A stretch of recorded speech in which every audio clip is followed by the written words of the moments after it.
បាទសូមជម្រាបសួរដល់លោកគ្រូអ្នកគ្រូទាំងអស់គ្នាបាទតាមការ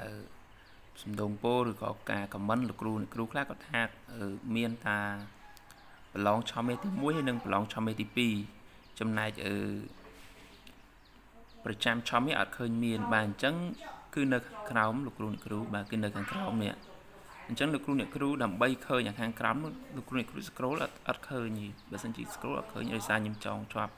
អញ្ចឹងដើម្បីមើលឃើញអាបតុងខាងក្រោមនោះលោកគ្រូអ្នកគ្រូគ្រាន់តែទៅខាងលើបាទទៅខាងលើរួចខាងស្ដាំអញ្ចឹងលោកគ្រូអ្នកគ្រូឃើញនេះសញ្ញាព្រួញចុចមួយនេះអញ្ចឹងចុចកន្លែងសញ្ញាព្រួញនឹងរួចហើយបាទយើងយកពាក្យអូ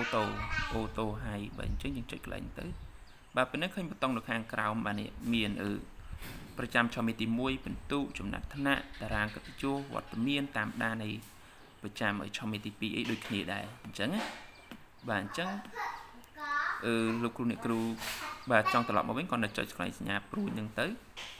បាទរួចហើយយកពាក្យខាងក្រោមដាក់សូ tab and comment ហ្នឹងទៅចុចវាមកទៅគឺវាមកវិញហើយបាទអញ្ចឹងកន្លែងហ្នឹងខ្ញុំបានផ្លិចជម្រាបជូនបាទអញ្ចឹងលោកគ្រូអ្នកគ្រូខ្លះក៏រកប៊ូតុងខាងក្រោមនោះអត់ឃើញបាទអញ្ចឹងម្ដងទៀតចុចចូលកន្លែងប៊ូតុងសញ្ញាព្រួយហ្នឹងរួចហើយយកពាក្យខាងលើអូតូហើយ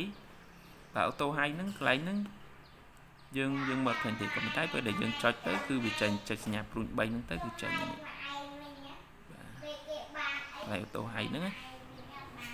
យើងចង់យើងសូមកវិញមកឬបើយើងចង់លាក់យើងចុចលាក់មកវិញមកបាទយើងយកអូតូកាលណាអូតូបើយើងចង់ចុចរូបបតុង home អីនៅខាងលើហ្នឹងបាទយើងគ្រាន់តែចុចសញ្ញាព្រួយមួយនេះទៅសញ្ញាត្រី3ហ្នឹងទៅពេលហ្នឹងវាចេញមកយើងវិញទេអញ្ចឹងយើងអាចចុចបានបាទអញ្ចឹងខាងក្រោមយើងអត់បាត់ទេបាទអញ្ចឹងបាទសូមអរគុណបាទ